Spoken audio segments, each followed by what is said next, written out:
There's a huge amount of debate in the world of financial planning when it comes to active versus passive investment funds. Actively managed funds, where the fund manager uses their skill and experience to select a portfolio of companies, can outperform or underperform their chosen benchmark. On the other hand, passive investment funds, often called index trackers, seek to deliver the return of a chosen index of companies. I'm not going to get into the pros and cons of active or passive funds here.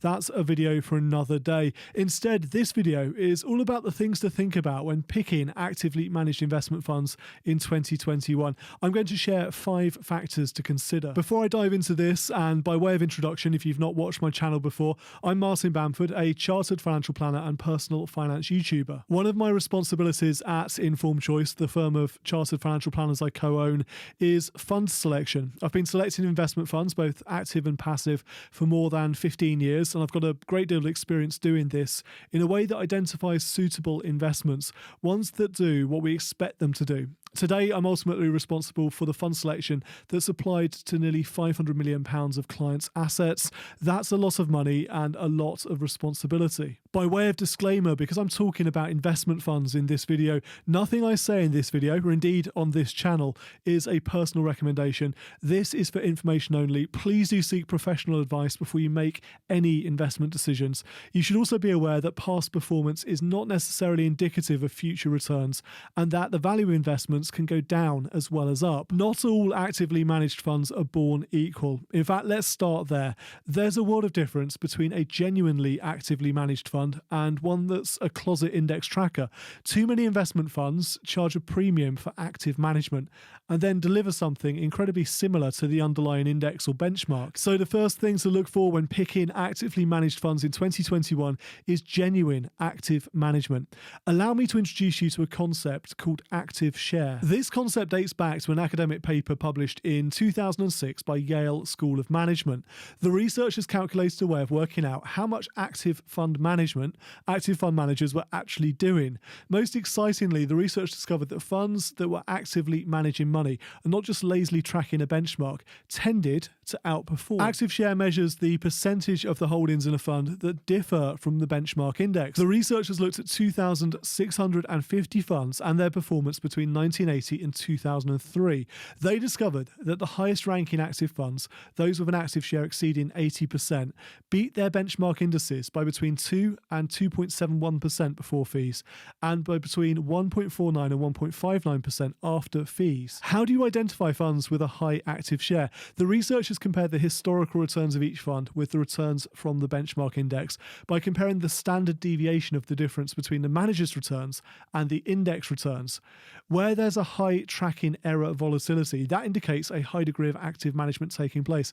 It's not foolproof, but it tends to be a pretty decent indicator of high active share. A more accurate way of measuring active share is to look at the underlying holdings in a fund and then compare those to the holdings in the benchmark index. You need to look under the hood and find out what's in the engine of the investment fund. I would say here, don't rely on this approach in isolation. It's wrong to think that all fund managers with a high active share will outperform their benchmark. This is all about stacking the odds of outperformance in your favour rather than guaranteeing a result. In the same way that we can confidently say that actively managed investment funds tend to fail to beat the index on average, we can say that funds with a high active share tend to outperform the index on average. That doesn't mean an individual fund will outperform. I look for high active share when selecting an actively managed fund, but it's only one factor I consider. The second feature is consistency of performance. The future performance of investment funds cannot be predicted based on their past performance. Please do not use past performance as a fund selection criteria. When we say past performance is not necessarily an indicator of future returns or a similar risk warning, there's a lot more to that than simply to rattle off a risk warning. It actually means something. On the flip side, it's important not to dismiss an investment fund simply because it has underperformed recently. Funds that did well in the past might do poorly in the future, and the funds that did poorly in the past might do well in the future. They might do poorly too. It's hard for an investor or an advisor to look beyond performance when selecting an investment fund. Many use past performance as a filter, dismissing those funds that had a bit of a shocker in recent years to narrow down their fund universe before looking in more detail at the remaining candidates. Just take care if you do this, knocking out some potential funds simply because they had a bad run in the past. You need to understand why the funds performed poorly, rather than looking only at the headline performance figures. The reason I consider consider consistency is all about risk management.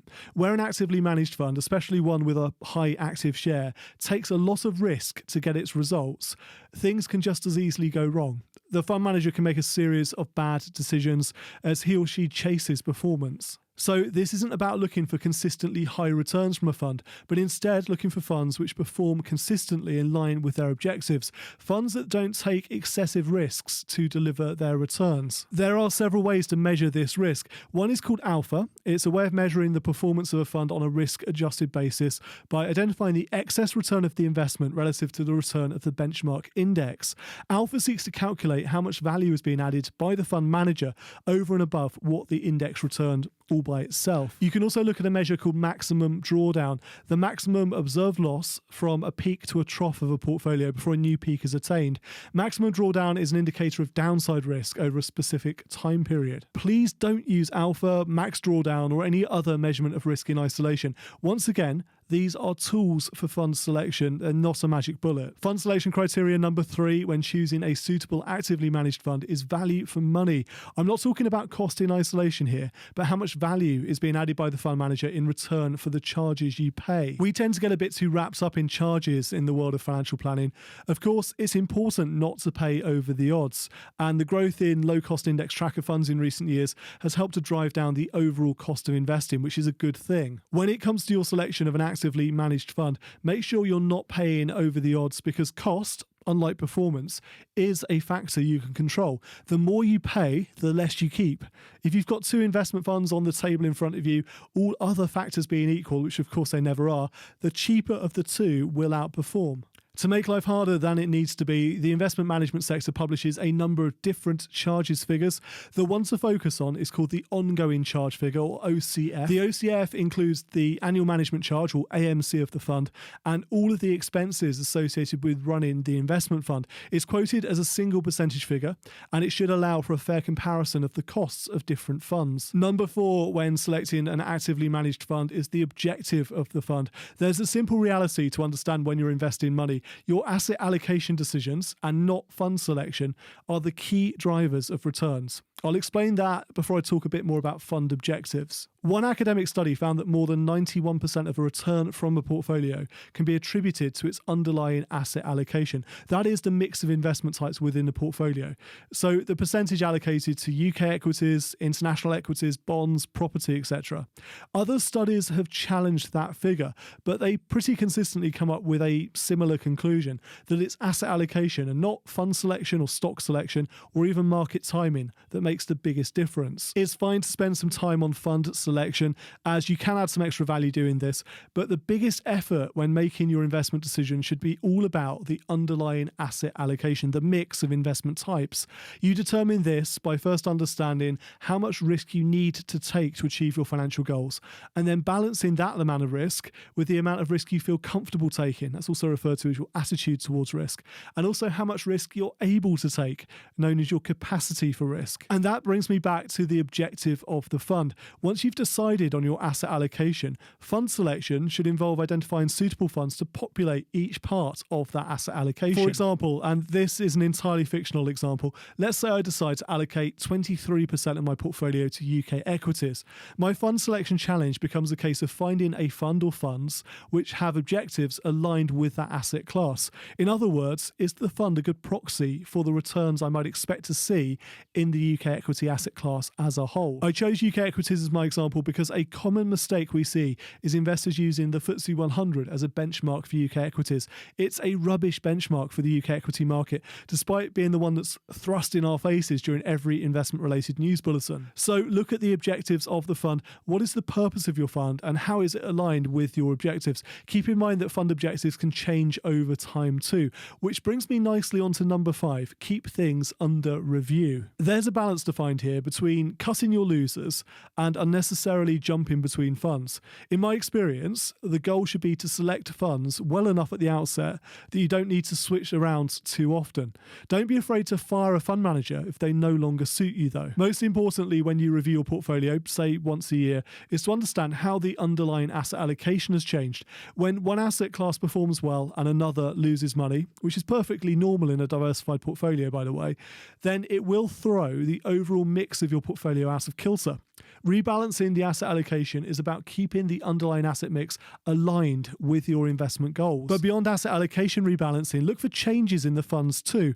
What was the ideal investment fund on day one might have changed its active share, cost, risk, or objective in the space of a year. One tip is to create Google News alerts for each of the investment funds you hold, so you get an immediate notification if anything newsworthy happens. That's not to say that you need a knee-jerk reaction when an email lands in your inbox about that fund, but it's good to be aware of what's going on so you can spot significant changes. For example, the surprise resignation of a fund manager. Those are 5 things to consider when picking actively managed investment funds in 2021. To recap those quickly, number 1, look for a high active share. It's not a guarantee of outperformance, but on average, funds with a high active share tends to outperform their underlying benchmark index. 2, consider risk-adjusted returns. Past performance really is no indication of future returns, but you need to understand how much risk a fund manager is taking to deliver their performance. 3 is value for money. All things being equal, which of course things never are equal, but all things being equal, a cheaper fund will deliver a better return after fees. 4, consider the objectives of the fund.